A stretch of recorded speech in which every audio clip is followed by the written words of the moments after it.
2. Heat as a way of energy transfer. When a glass of hot tea is put in a cold water bath, energy is transferred from the hot tea to the cold water. The energy transfer is called heat. In other words, heat transfer is due to temperature difference. Note that heat is not stored inside the hot tea. The internal energy of hot tea decreases as part of it is released and is transferred to the cold water. We call this energy transferred as heat energy.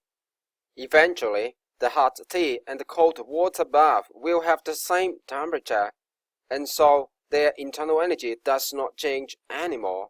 We say there is thermal equilibrium between them. Note that under thermal equilibrium, two objects have the same temperature, and so they have the same average kinetic energy. Their potential energy, their internal energy are not necessarily the same. Using a hot flame or a hot immersion heater, we may heat something up. It is called heating.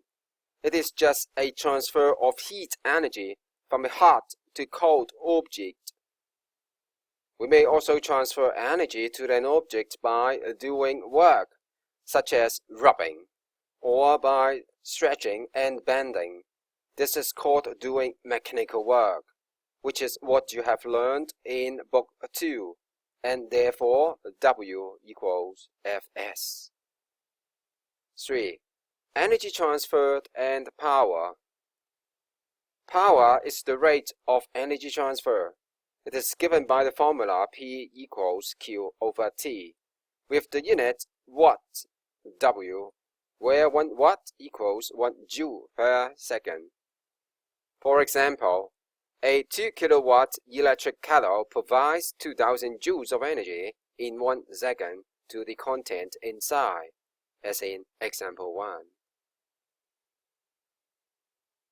Other than power supplied by the heater, there is also power loss, which is the heat loss to the surroundings per second.